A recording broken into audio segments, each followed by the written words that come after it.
আচ্ছা বলুন তো, ডিম আগে না মুরগি আগে?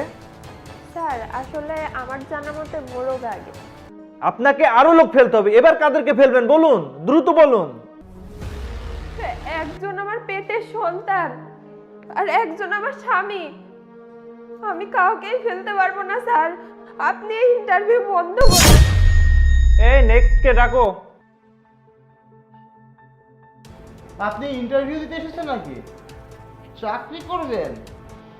কিন্তু আমাদের এখানে তো পিয়ন বা আয়া কোনো কিছু লাগবে না।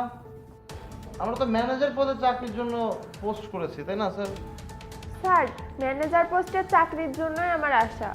আপনার বেশভূষা দেখে মনে হচ্ছে আপনি আয়াত চাকরি করতে আসছেন। এ যুগের মেয়ে হয়ে আপনি এত আনএক্সপেক্ট কেন? বসুন আপনি। বস, সবাই যখন হেরে গেছে এই মেয়েও হেরে যাবে। এই চাকরির জন্য আমার শালাই পারফেক্ট। আমার শালাকে চাকরিটা দিয়ে দিন। বস, একে থামায়। লাখ টাকা কিন্তু আপনার জন্য রেডি আছে। আমার বোনের চাকরিটা কিন্তু হওয়াই চাই। থামুন আপনারা, প্রশ্ন তো করি আগে। আচ্ছা বলুন তো, ডিম আগে না মুরগি আগে? স্যার আসলে আমার জানা মতে মোরগ আগে। কেন কেন আপনার এমনটা মনে হলো কেন? কারণ সৃষ্টিকর্তা আগে আদম আলাইহিস সালামকে তৈরি করেছেন, হুম তারপর হাওয়া, হুম তারপর তাদের ওরস। আচ্ছা, আর সেই জন্যই মনে হলো যে সৃষ্টিকর্তা আগে মোরগ সৃষ্টি করেছেন, তারপরে মুরগি, তারপরে ডিম। এই তো। Very good. দেখছি, দাঁড়ান, সমস্যা নাই, ওকে তো থামাবই। এই চকটা নেন, আপনার পিছনে যে ব্ল্যাকবোর্ডটা আছে সেখানে যান।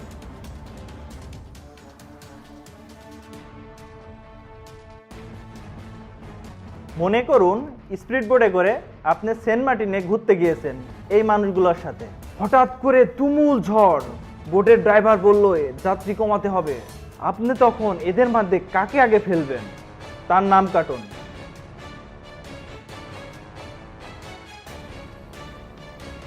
কেন ওদের আগে ফেলবেন? কারণ প্রতিবেশীরা তো দুধের মাছি, আজ আছে কাল নেই।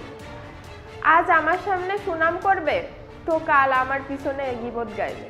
বোট ড্রাইভার বলল আরো দুজনকে ফেলাতে হবে, তখন আপনি কাদেরকে ফেলাবেন? স্যার এরা আমার আপনজন, রক্তের সম্পর্কের। এদের আমি কিভাবে ফেলবো? স্বামী তো রক্তের না, তাকে ফেলে দিন। চুপ করুন, তাকে বলতে দিন। কিছু করার নাই, বলুন আপনি কাদেরকে ফেলবেন?